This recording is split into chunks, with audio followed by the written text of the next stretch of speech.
Okay, so we're live on YouTube. Hello, friends. And should be live on Instagram in a moment. And I am going to... Here we go. There we go. Okay, I'm going to go live.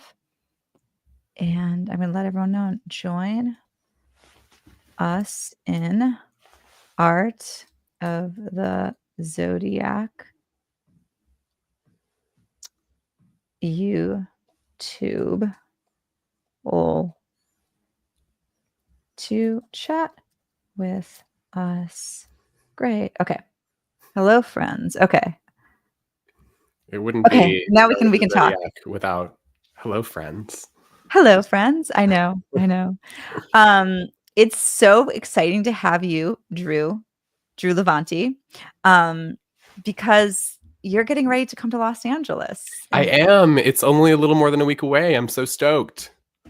That's so crazy. We're going to see puppets. We're going to see puppets.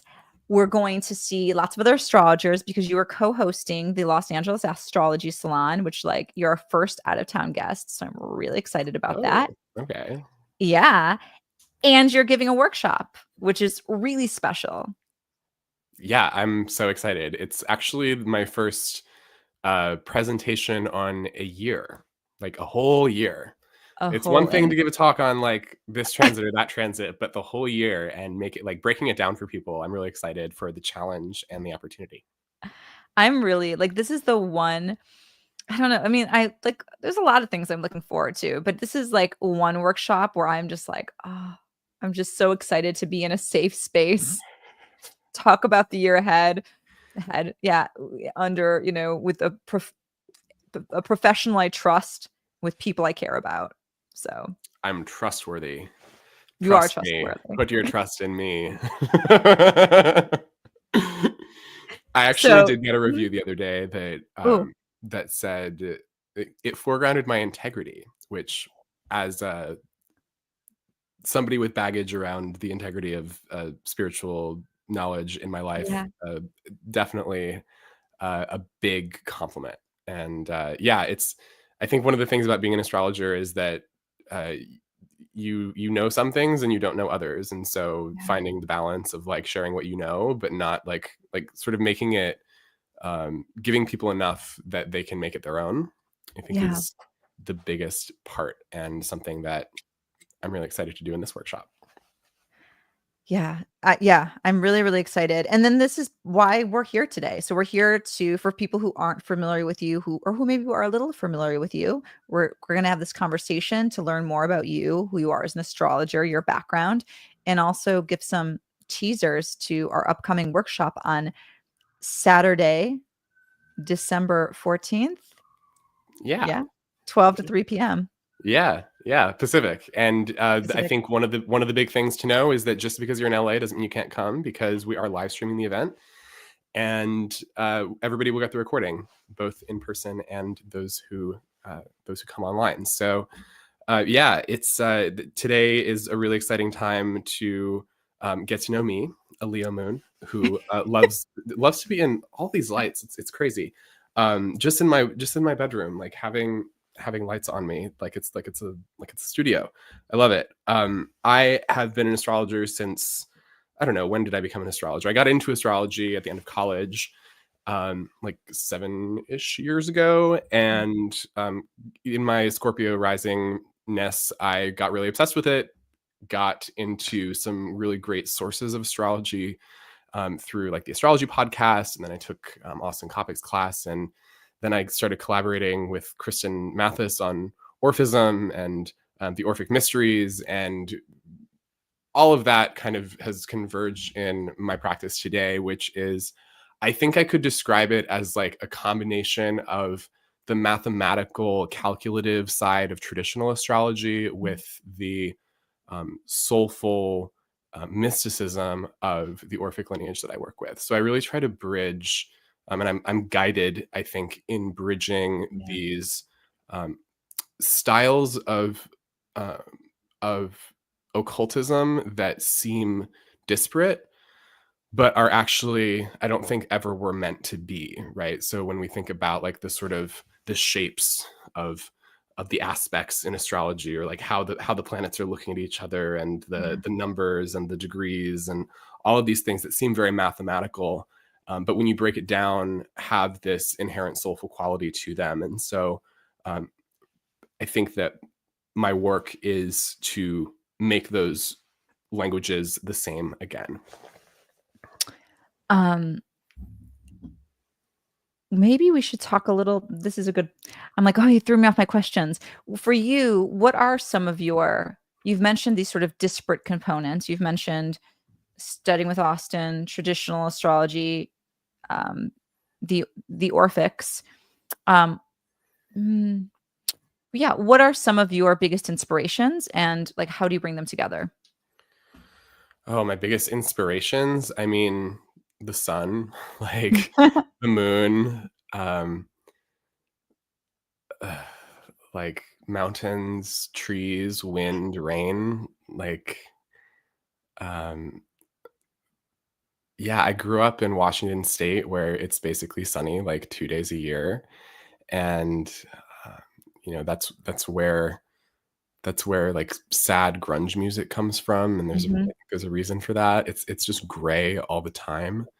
And I grew up where the way that we talked about, the small talk that you have with people in town is you say the mountain's out today, because it's a sunny day, and that means the mountain's out. And I guess, yeah, I'm inspired by just the way we tell stories about where we are and what we're doing. I got into anthropology in college for that reason, and because I guess I had some baggage around like abuses of spiritual knowledge, or what to me seemed like that at the time. Just growing up in like a weird kind of yes, in a spiritual group that was like very much off the beaten path, and that I in my teenage years like rebelled against. I I loved how anthropology allowed me to kind of step outside the step outside of what's happening, and look at the inside, and sort of like analyze like, why are people doing what they're doing, and like why what are the motivations, or what are the drives.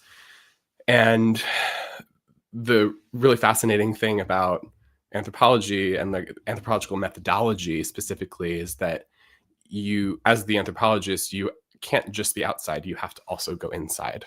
They call this like the emic and the edic, the difference between like being outside and looking in versus being what they call a participant observer, somebody who participates as part of the observation. Because how can I know what's happening in a culture's ritual if I'm not also a participant in the ritual and experiencing the ritual?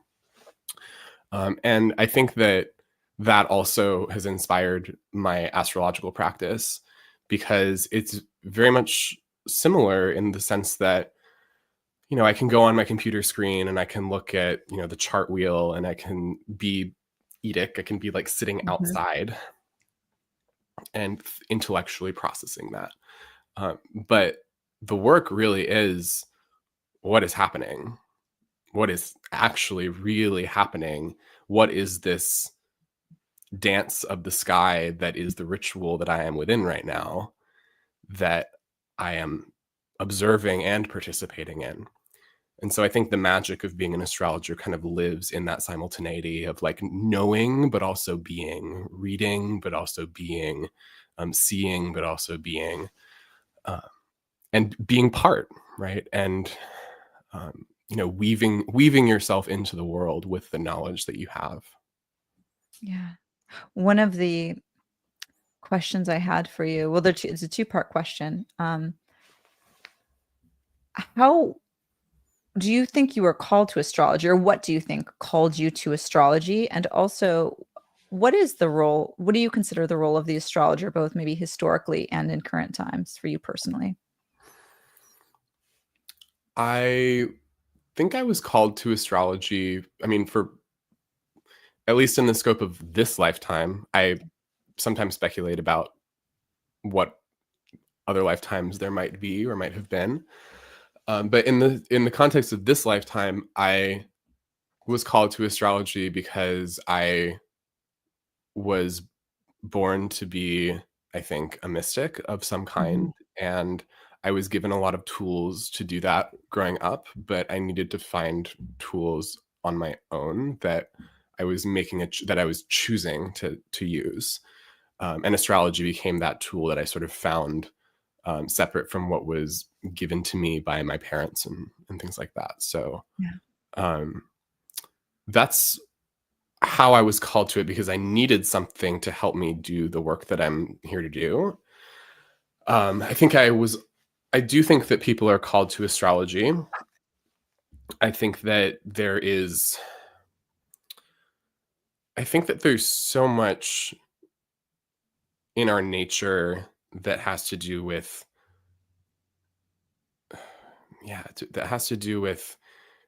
feeding our curiosity, like being curious and wanting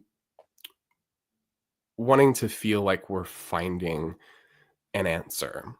And astrology is, it's finding an answer that's like bigger than us, right? And that's what astrology for me started to do. Like I could leap outside of the sort of, I found astrology at the end of college, and I was getting ready to like go into the world, and I was really sad that I think deep down I was sad that I wasn't going to be like in class or like learning things anymore. And astrology is just an endless opportunity to learn. And so I think that those of us who seek to live, or who are naturally kind of geared to live our lives as learning, astrology does that, because it helps us connect different experiences that we have thematically and through time. It helps us remember what we experience, like these sorts of repetitions that astrology helps us highlight. Like I had this experience 8 years ago, the last time that Venus was retrograde in Aries, and now I'm having this experience now, and I can kind of see not only how they're the same, but also how I've grown.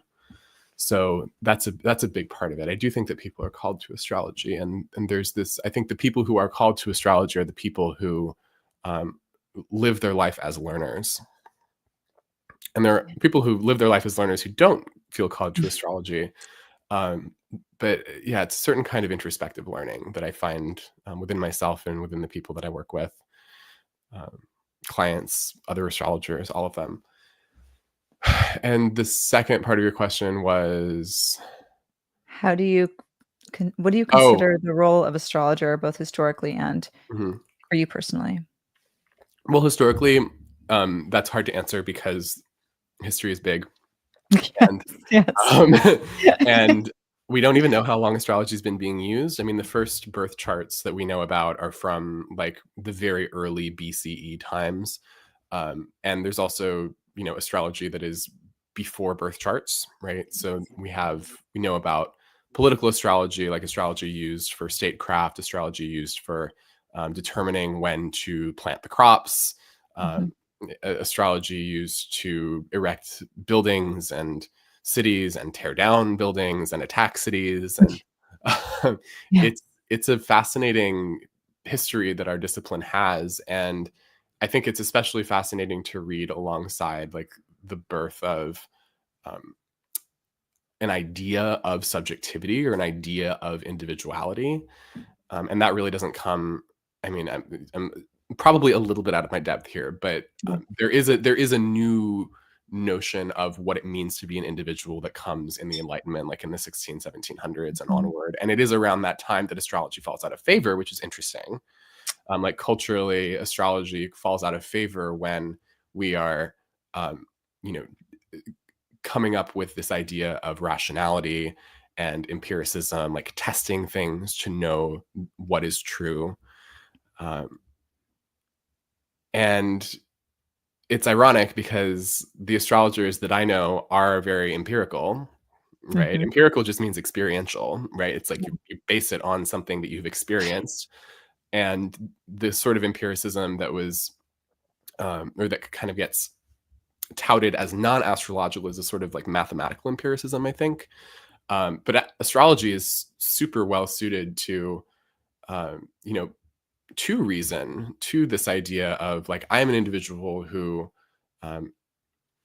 knows things about my world, and I can anticipate, I can make predictions, which is a very, that's what science is about. Science is about being able to predict what's going to happen based on certain inputs or certain conditions being met within a system.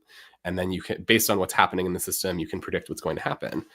And we do that too. So it makes sense to me that in the past, astrology was a science, you know. But the role of the astrologer today, I think, is much more psychological, because we're influenced by the birth of psychology in like the late 19th century, and the uptake of astrology by people who are also interested in psychology in the 20th century. And, you know, now we're at this kind of interesting moment in the history of our discipline where we're using, a lot of us are using techniques that are Hellenistic or that are pre-modern, we could say. Yeah. But within, like, we're not outside of like a psychological framing, because people, you know, we think about ourselves like modern people. We don't think about ourselves like Romans do or did. So that's a very long historical answer that doesn't really lead anywhere, but it's basically like we're at a very interesting time in our history where I think that we're bringing together a lot of different things, and I guess that's kind of what astrology is always doing, because it does sit at this boundary between, or, you know, a very fluid boundary, I would say, between a very permeable membrane between science and mysticism. And as far that gets back to how I see my role as an astrologer, which is like being very self-aware about that, the permeability of that membrane, and maybe encouraging things to cross it more and more. I think that I don't know. It's this funny thing, like, yeah, how do you decide what you know versus, it's like, how do you keep the mystery alive when you think you know things, basically? Yeah. And, you know, to me, a mystery is a paradox. It's something that is paradoxical, and yet it's the only way that the truth could be is through that paradoxical statement. And that's what inspires me. That's what like gives me chills, is when something is both and neither and all at once. And so before I like, you know, before I go too off the beaten path there, I think just to bring it back to, what was your question again? I love it. I asked this question because it's like one I struggle with myself so much, right? Like, what is my role as an astrologer, right? And it's interesting, like there is this idea that people maybe come to us because they have these very personal problems, and there is that sense, as you said, that sort of born out of psychology, like, great, I mean, someone's gonna like tell me who I am, my problems and such. But I love this idea that perhaps part of what we're doing is remembering that we are part of a collective, and maybe that's part of what makes our role unique. But I think that's a great point, that it's when I look at the sky, even just the act of looking at the sky or looking at something outside of myself, or using another form of divination that's non-astrological, and like looking at this thing and sort of increasing my sense of self to hold that which is not like physically corporeally me, to expand my my being to hold more. I think that is definitely a really useful practice in being human, is to say that I am more than me, that the people I walk by on the street are me. What me is, me is anything I think about. Me is anywhere I go. Me is who I was yesterday and who I will be tomorrow. Me is now, but me is all times and all places, because I could go anywhere. I could think about anything.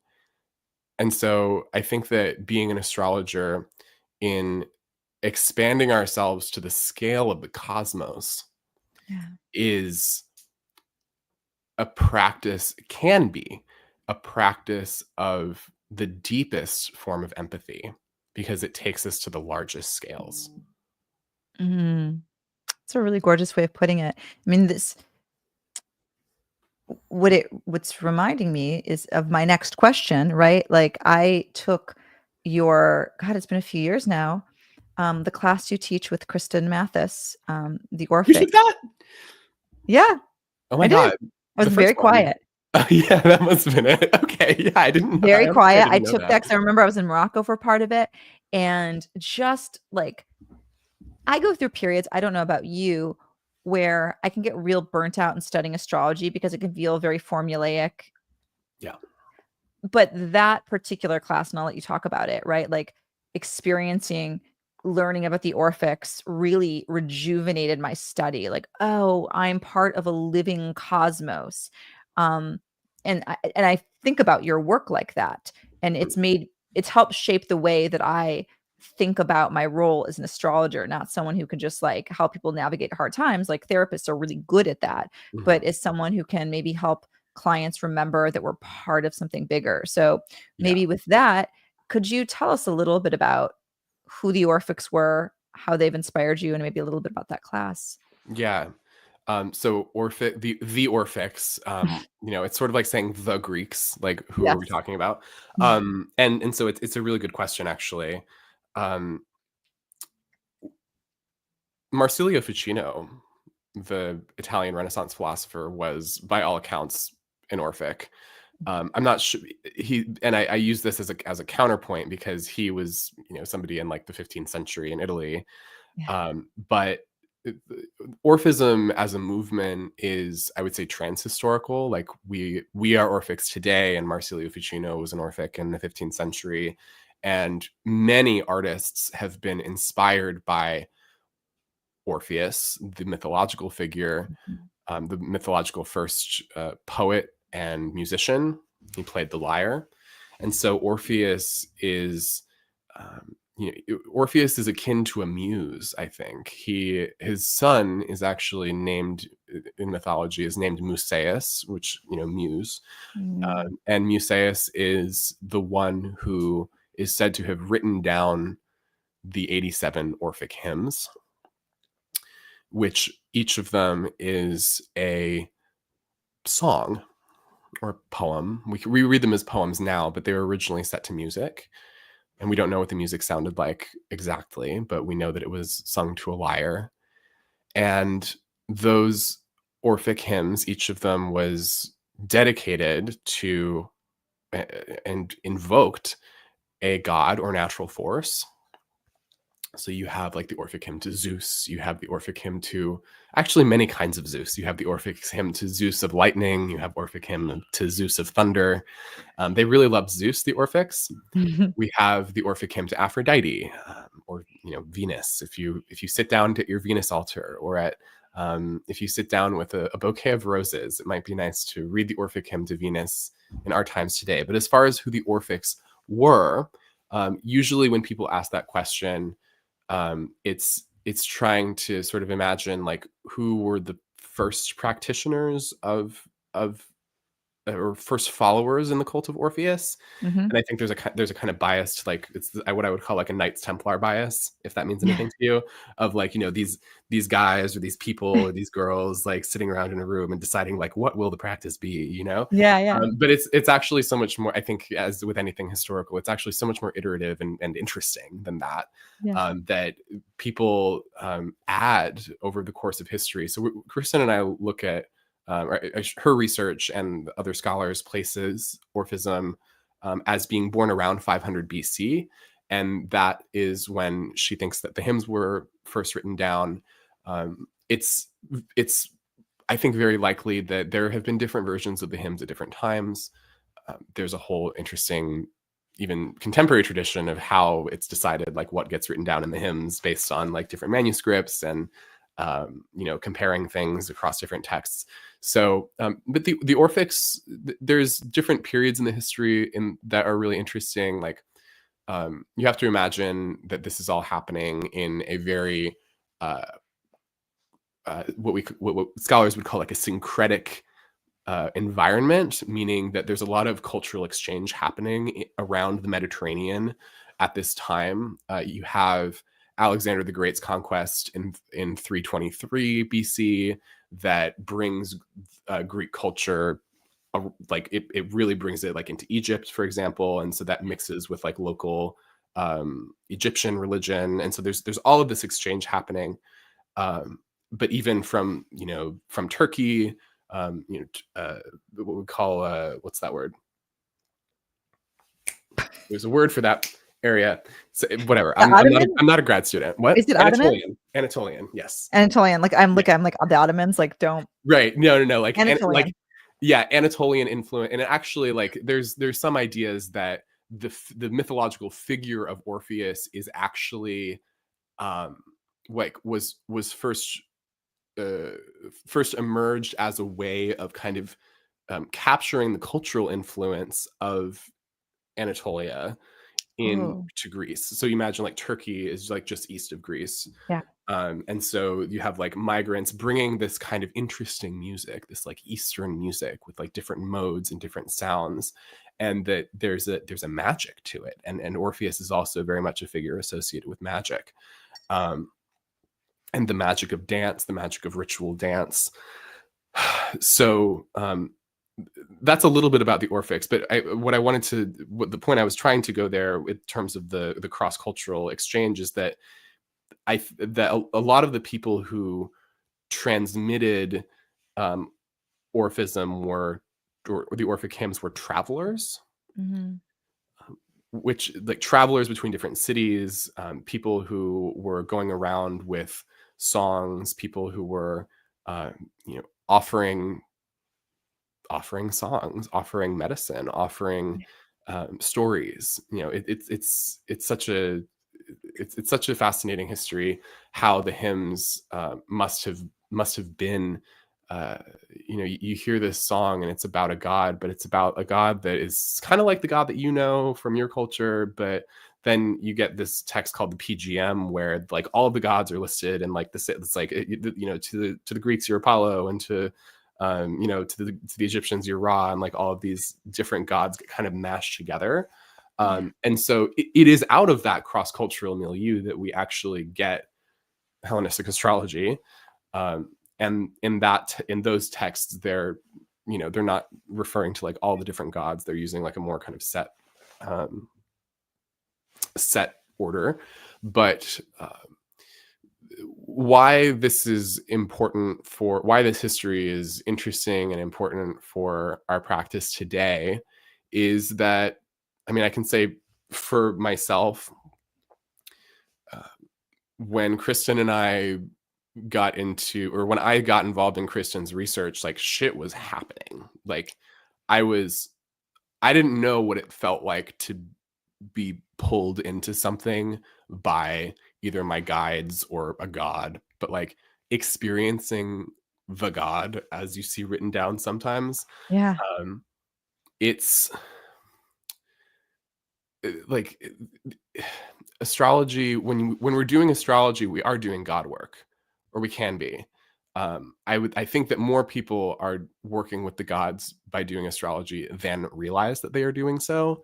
And so to this idea of like remembering, one of the sort of catchphrases that we have of Orphism is, "I'm a child of earth and starry skies. My family is heavenly." That comes from these little Orphic gold leaves that were buried with Orphic initiates, telling them so that they could remember how to navigate the underworld in their death, so that they could say the magic words to Persephone in the underworld and return to the stars. So I'm a child of earth and starry skies. I think that we are on earth as a very we are part of this ecosphere, and we are very special within this ecosphere, and we are also not, but we are very special within this ecosphere as musical creatures, that we are here to be both. We are here to be the sky and to be the earth and to sing her forward and out and down and around. We're here to do so much more than count and eat and shit. We're here to remember along with the whole that is changing. And I think that, there's so many ways that as much as I talk about like what my work is, I'm also always discovering what my work is. And I was really inspired by the work of a talk that was given by Chris Rapucci for Astromagia, or for the IAAM like monthly speaker series. Actually, by the way, one of the best resources on astrological magic and even just occultism in general out there, or one of the cheapest and best resources, is the IAAM, International Association of Astral Magic monthly membership. It's like $3, and they have an amazing archive of talks that you can just like go, and this is one of them. Anyway, he was talking about Pluto. Chris was talking about Pluto and Aquarius, and looking at Pluto and Aquarius from the perspective of the Earth to air epoch shift, which is where Jupiter and Saturn have now moved from having their conjunctions in Earth signs, and now they're having them in air signs, and that is a 200-year long period shift that marks these major cultural that demarcates history in sort of broad ways across the elements, where 200 years will be one element and 200 years will be the next element. And we can kind of see the importance of these, the meanings of these elements through the sort of cultural trends of those times. And so we're now in an air period. And what Chris said that really got to me and sticks with me now is this idea that in the age of air, it is about vibration. It is about the sound that travels on the airwaves. And it is about harmonizing what has been unearthed.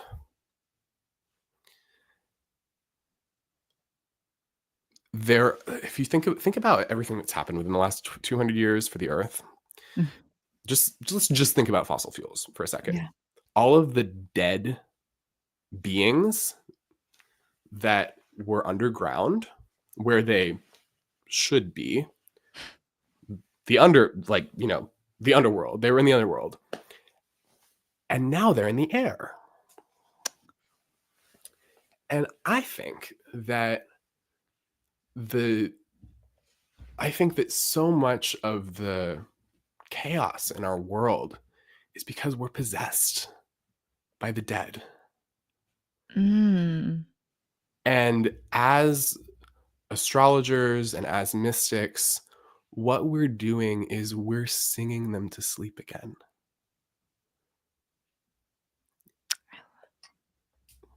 We're literally clearing the air. Yeah.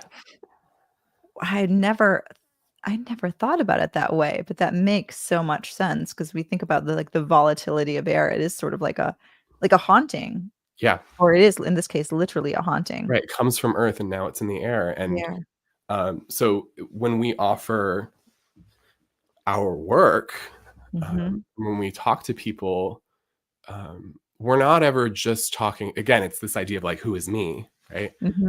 We're not just talking. I'm not just talking to you, Vivi. I'm talking to you and everything that is attached to you.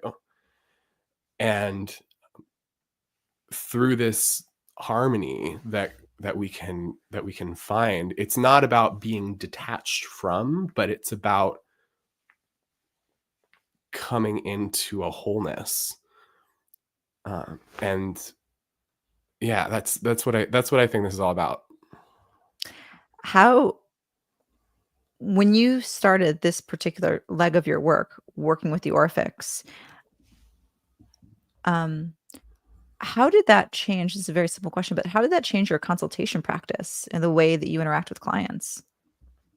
Well, it corresponded with, so there's like a before and after Saturn in Pisces part of that.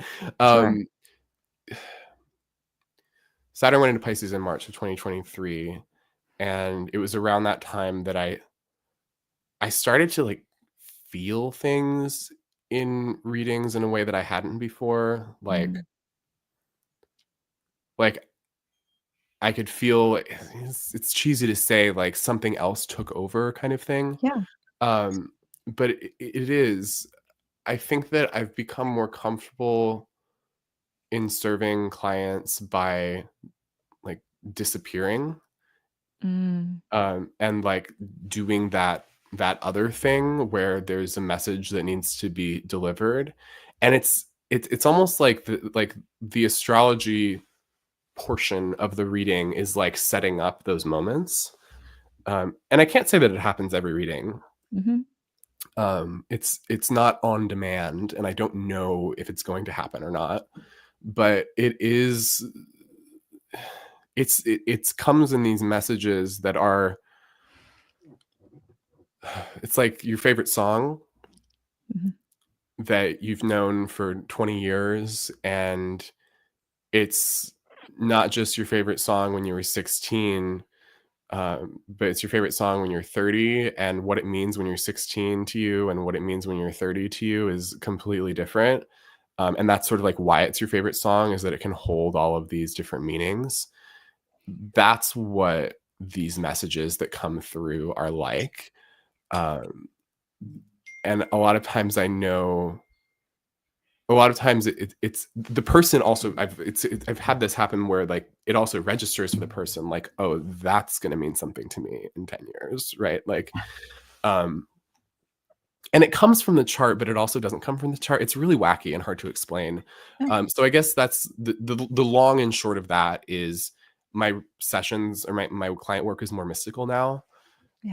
I also deliver, like I work with clients, specific clients on with using magic and like helping them devise rituals and create these harmonies. So yeah, definitely more of a less of a textbook these days, and more of a sage. Oh. Yeah, and this, okay, so this is going to sound like another big question, but I swear I'm going to go into the workshop from here. But is a way of thinking about why we're approaching, like I mean, we all know why we're approaching a workshop for the year ahead, because we want to be prepared. But what do you like, best case scenario, and this isn't anything like specific, but what do you want people to take out of a good reading, like leave with? Depends on the person. Yeah. And it depends what they're coming in with. Like if somebody's coming in with anxiety, which is common, I hope they leave with, what is the best word for what I want them to leave with? This is almost like you're my marketing coach, Vivi. This is like the kinds of questions that like a marketing coach would ask. Like, what do I? If they come in with anxiety, I want them to leave feeling like they are exactly where they're supposed to be. That they are enough. That they are showing up for themselves. If somebody is coming in, what other kinds of states do people come in with? If some people come in curious, and if they're curious, I want to set them ablaze in like with like the divine fire. Like they're they thought that they were ablaze before, and it turned out they were just a spark, right? And that's really fun. I think that other people come in, some people come in preparing to die. And that's a different experience. And that's the one that's some of the work that is like the most sacred to me, actually. And it's funny, it also happens sometimes. I've given talks like in person on Orphism, and people ask questions about dying, and like, you know, they're old or they're in a wheelchair, and they're like, not wheelchair, they say something that tells me that they're thinking about dying. And that's when I take a step back from my work and I'm like thinking about my work and I'm like, oh, is my work, do I feel good about my work in the context of somebody's looking at this who is dying soon? And I'm like, yeah, I actually do. This happened when I gave my talk in England. I was like, yeah, I actually do feel pretty good about that. And like facilitating, it's about facilitating being ready for everybody, right? Whether you're about to die or Mhm. not, but just like being ready.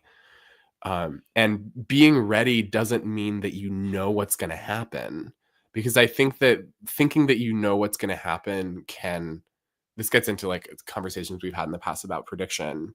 Yeah. Um, Prediction can make you feel ready without making you think you know what's going to happen. So that's how I would like distinguish between like different kinds of prediction. There's prediction that gives you like, you know, the specific event and the specific Yeah. time. Um, but I don't think that makes you feel ready necessarily. Maybe for some people. I think you feel ready when you feel like you belong to your moment. Mhm. And that's what I'm offering. That's a beautiful way of putting it, and just to reflect on that, my favorite readings, most of them it's funny, my readings, most of, like, the best ones have come through my mentorship with our friend Larry Arrington, Oh, yes. because everybody, I think, needs a, astrotherapist is what I call it, right? Or a Yeah. mentor of some sort. But the best astrological moments I've had are when I feel good about my moment. And Mm, that could be when I'm going through something really challenging. But there's something really beautiful about being like, okay, like I know it's supposed to be challenging right now, and that's mhm. okay. Yeah. Like this is where I'm supposed to be. Yeah. Um, and also I'm not, anxious about the future. I'm just like accepting. Yeah. Yeah, Yeah. and I think that the more that you feel good in your moment, the less you even care about the future. Like, Mhm.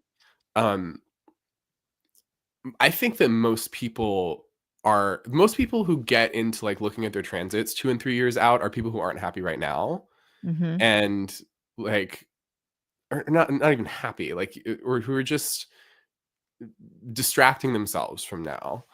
Um, and yeah, presence is so important. Like I used to do that more. Like I have a sense of like vaguely what's going to happen like in the Yeah. next few years, but I don't go looking for little, minutia. Then it's like when you're doing this kind of astrology, it's like Jupiter, Saturn, done. Like Yeah. where are Jupiter and Saturn going, and that's kind of like the bones of what's happening for you. Saturn's in a sign for 3 years, Jupiter's in a sign for 1, and so they kind of go around your chart and they do these topical activations and they grow and they consolidate and they grow and they consolidate. Um, but yeah, being present in the moment is that's the work, right? And um, when we're not present, it's because it doesn't. There's something we're avoiding in the present, I think. Mhm. And so you hear about like avoidant attachment style. Like, don't be avoidant with your moment. Your moment loves you. Love your moment. Your You know moment's what? anxious when you're avoidant. Oh my Like- god, yes. And the thing is too, it's like, you'll think like, "Oh, right, like, that moment, that's gonna be the better moment," right? Like, that's the good transit, right? yeah. But it's always like the moment you're in, even if it's like really feels uncomfortable, right? Like, that is always, I think that's always the moment that you can get the most out of, Hmm. because let me tell you, those good transits are awfully fleeting. And Hmm. if you don't if you're avoidant with the moment, they're not gonna yield you much good. Yeah, and I mean, a lot of times it's the crunchy ones that build the most character too. And um yeah, it's like you can't tell what kind of person, so you can tell things about a person from their Yeah. chart, but you can't tell what kind of person they are. Mm. Like you can't tell what they've learned. Um, you can point to like general shapes. You can feel uh you can feel dispositions and places they've been burnt, and hopes and wishes they have. But when it comes down to character, Mm. and what they've cultivated through struggle, um, that's free will, and when we talk about timing and transits and the experiences of different moments, like, you have a choice of how you move through things. And that's when it comes to 2025, that we have a choice of how we move through all of these changes that are coming. Yes. With that, you've described this year as change happy, if I'm getting this right. Yeah. Heavy on the change, a little bit happy. Yeah, I mean, yeah. So okay, there's a lot that happens. The reason I said that is because so many outer planets are changing signs, and for people who are Mhm. following along at home and are like, why is that? What is that like? Why is that a big deal? Outer planets are slow; they're further away, and so they move around the circle slower. Yeah. Um, some of, like, Uranus, for example, spends 7 years in a sign, 84 years to go around all 12. Neptune spends like 14, 15 years in a sign, and like 100 and years to go around the wheel.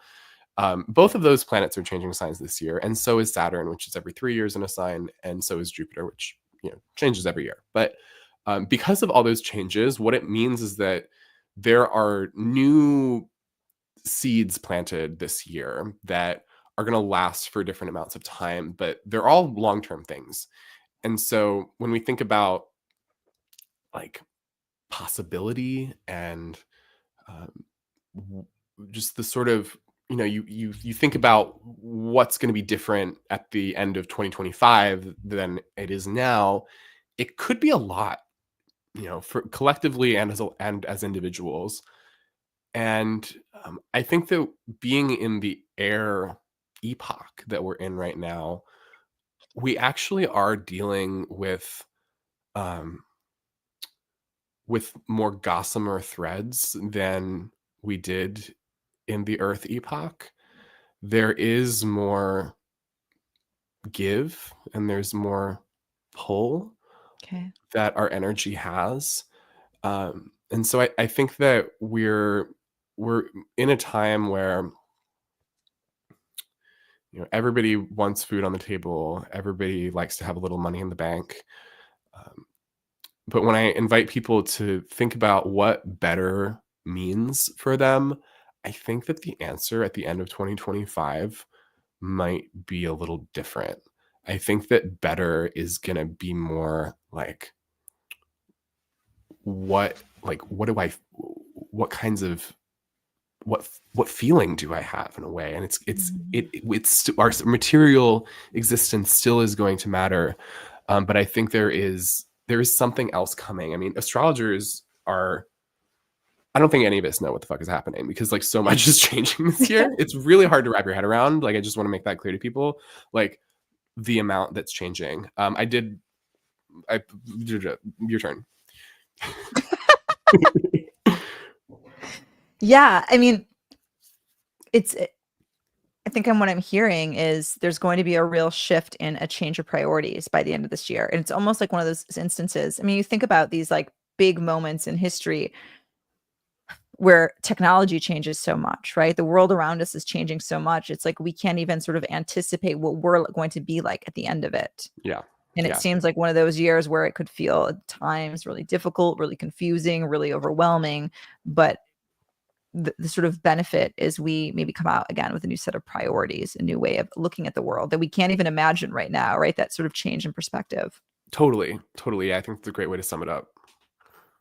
And I went through these notes I was kind of going through, but I don't know if we necessarily need to go through all of them now, because I might share this in a little bit of a Substack teaser for people. Mm-hmm. And in this workshop, we will be going through very specific transits, in what to expect, of course, from the year ahead. But is there some maybe a highlight that you'd like to share with people right now, that one of your sort of biggest things that you're thinking about, maybe specifically with 2025? Yeah. Saturn, Neptune in Aries, I think, is It's the word on everybody's lips. Saturn doesn't enter Aries until like mid next year, but we're on our way there. Yeah. And just for context for people, okay, Saturn, planet of fire alarm. That's literally that is so Saturn in Aries right now. No fire. Yeah. Fire. Yeah. No, there actually is no fire. It's just like it's a faulty mechanism, but you know, Saturn's fallen. Faulton. When Saturn and Neptune come together, it's the blending of the planet of the seen, the visible. It's like the last visible planet, right? So it's like the seen, the structure, the I know this, I can touch this and feel this, and the planet of the unseen. Yeah.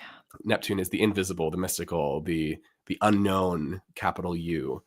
And so you bring these two together and you get things like the World Wide Web was invented the last time that it literally came online, the last time that Saturn and Neptune conjoined in 1989. 1989 also brought other things. It brought the falling of the Berlin Wall, so like a new like political order coming, and this was in Capricorn also. So it the was disintegration of an old one, like that Neptune pattern. Right. Yeah, exactly. So you get both. You get the dissolving of structures that existed, and you also get the appearance of new structures, or like I call this infrastructures of imagination in an article that I wrote for the Mountain Astrologer a couple of years ago. It was about fucking Game Boy. It was about Pokemon. But I was looking at it's wild how much the history of like Game Boy as this kind of way of like imagining a different world like in your pocket. And Pokemon Go was like, oh my God, it's like Saturn Neptune is like distracting me with all this imagination, man. But Saturn Neptune in Aries, I have like some weird political predictions about this that I don't need to get into right now. But the theme that I want to leave people with that maybe will stick with you to do something differently or more wisely in your life is perfect the art of imperfection.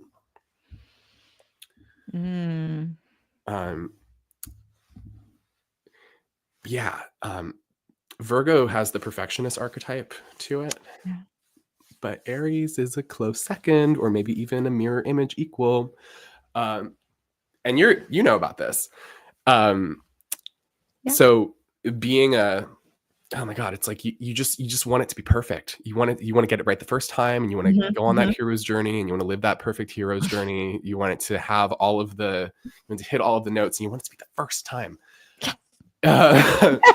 And then you get old and you realize like, oh, I can't just start everything over every time. It's not perfect. I have to do with what I've given myself and with what I've been given. I have to work with what I have and work with the past and work with what other people think and other people's expectations.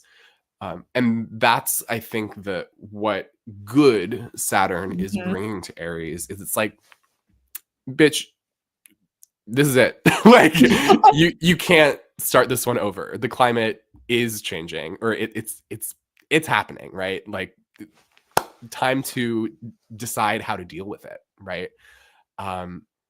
We might be past the point of mitigation. We're here for adaptation, you know? I think that perfecting the art of imperfection for me is about accepting that the best we can do is good enough, you know?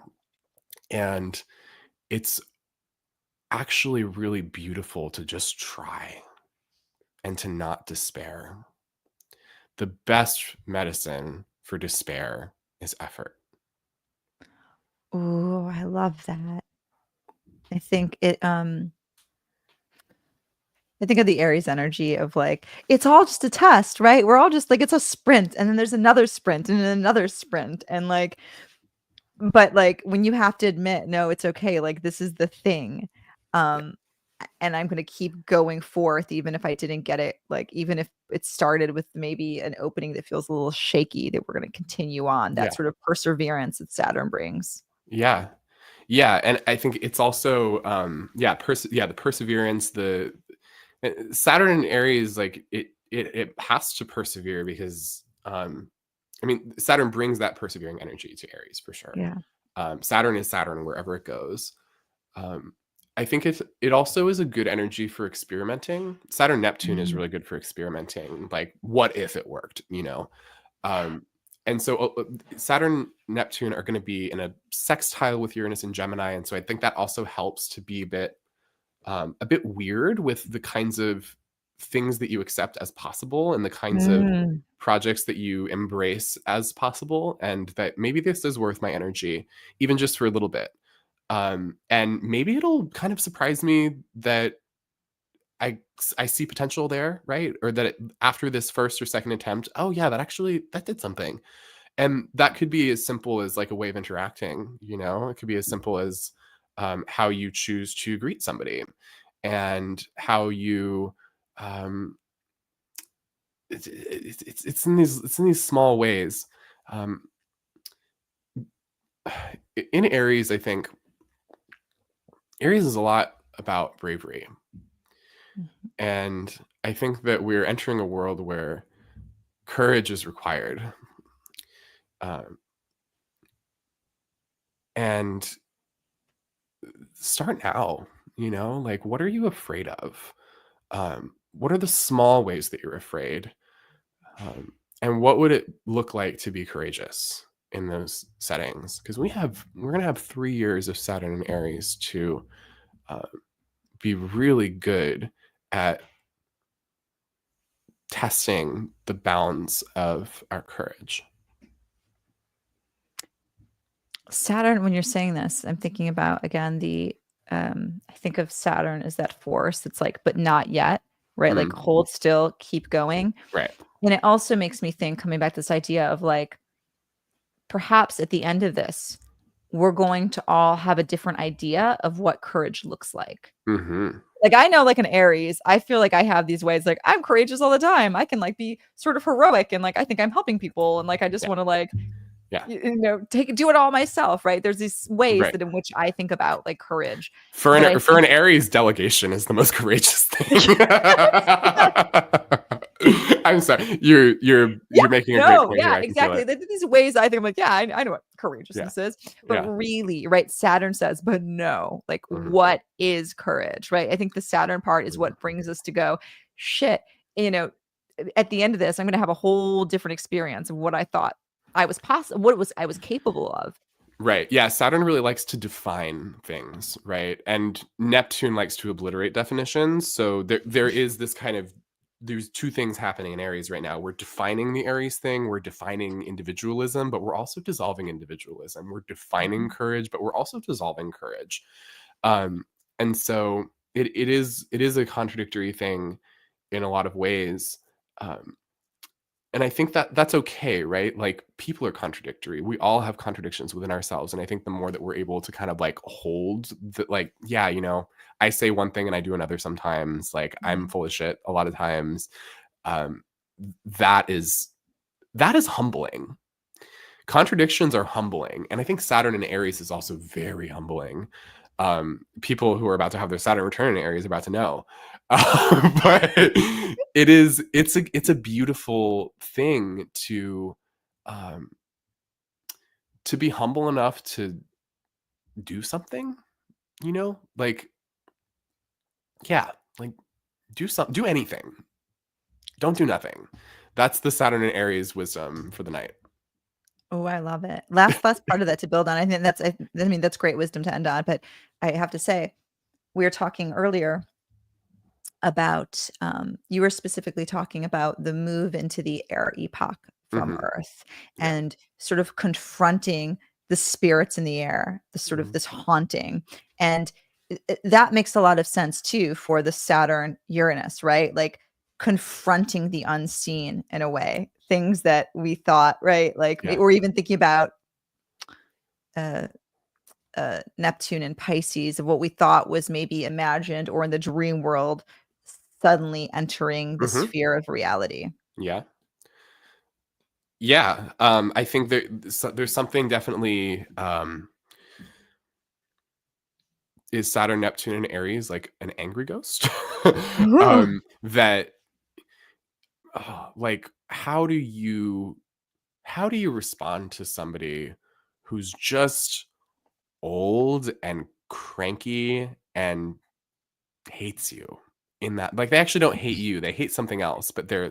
they're looking at you and they revile you, and it does, and they're looking through fog at you, and Yeah. you're their enemy. How do you decide what to do in that moment? Do you walk away? Do you say thank you? Do you say something that completely throws them off? You're like, I love you.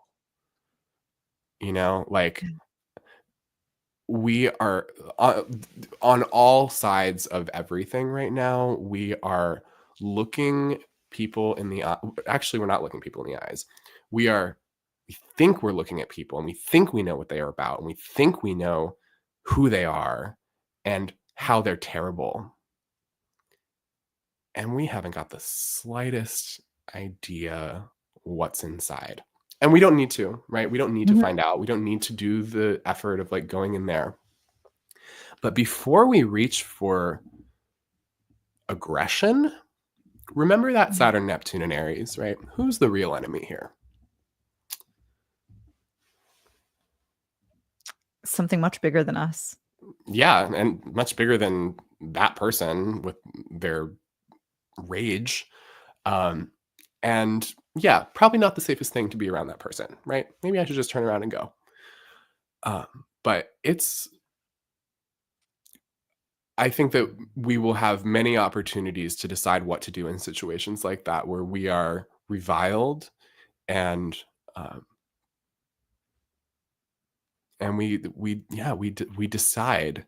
Um, I think the obvious decision about like how I feel about that is that I don't care.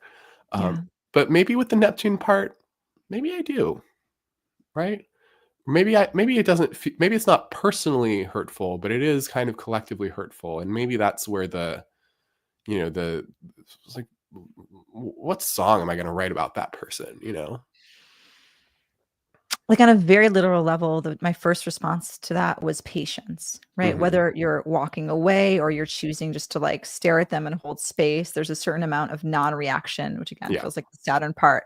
And the other part I think is, like, maybe, Neptune brings empathy, yeah. right? So, like, that the empathy is maybe what helps with the patience. Like, wow, you're acting like an evil, angry monster right now, but Hmm. part of me can feel that there's something underneath that's, again, coming back to this idea that there's part of me that I'm staring at right now. And maybe there's Hmm. the Neptune Yeah, brings some sort of yeah. empathy, right? Like, oh shit, we're actually all, if we're all one, then I have to Yeah. accept that, like, there's also something kind of beautiful about you, or maybe something sad about you, and I can sit with that as Yeah. well. Yeah, I mean, beauty can be sad. Yeah. And that's also a very Saturn Neptune statement right there. Beauty can be sad. Um, yeah. Yeah, it's a weird one. I think there's also something kind of, oh, yeah, like converty about it. Um, yeah, like the archetype in my head is a king loses to a foreign force and so has to convert to their religion. Mm, mm. And like, how does the king walk around with that new religion? Is he like whispering to everybody like, oh, I don't really believe that? It's like there's a question of like leadership and ownership of your worldview. And I have a suspicion that there's gonna be some kind of like prominent, like in the zeitgeist, there's gonna be some kind of prominent somebody changing their tune on something, and it will be because they lost. You heard it here. Oh, I love that. But that archetype is something that I'm just sitting with, and I'm not sure what that will mean like for people per se. But yeah, it's like, what do you do when, yeah, like you lost, you have to either follow the beliefs of somebody else, or yeah, like what are the, yeah, it's crunchy. It's not a good feeling, that one. But that's not all that Saturn and Neptune has to offer. It's just like a little other thread to pull on. I think the other question that's coming up for a lot of people right now too is like, how do you move forward when you really feel you don't belong in the world? So the same thing, right? Do you convert? Do you stand to like for in what you believe? But like, there's maybe a little that feels like a question that maybe dovetails what you're talking about. Yeah. Yeah.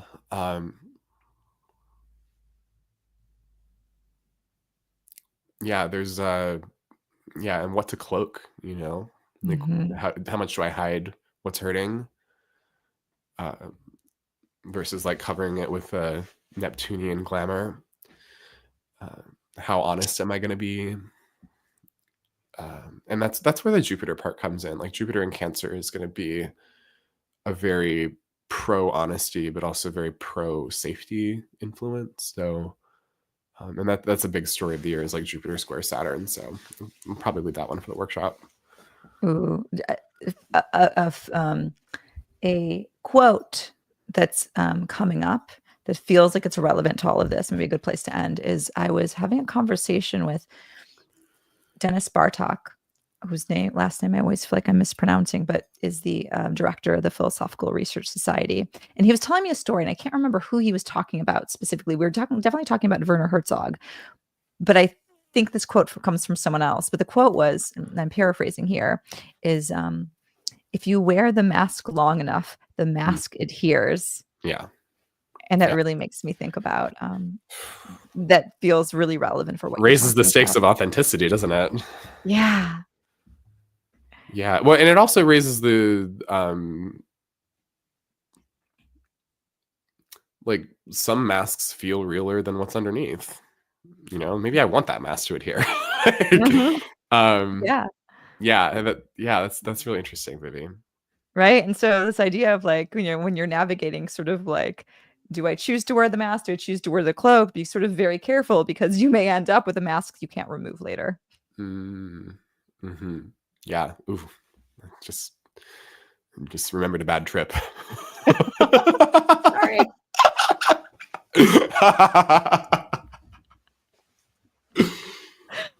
Oh, on that note, I don't want that to be the last thing you think of, but it might be, because we're at time, and this has been a wonderful conversation. And again, I'm really excited because you're coming to Los Angeles, and I not only for one but two events. You're going to be the co-host of the Los Angeles Astro Salon at the Philosophical Research Society, a place I love. I'm excited to share with you.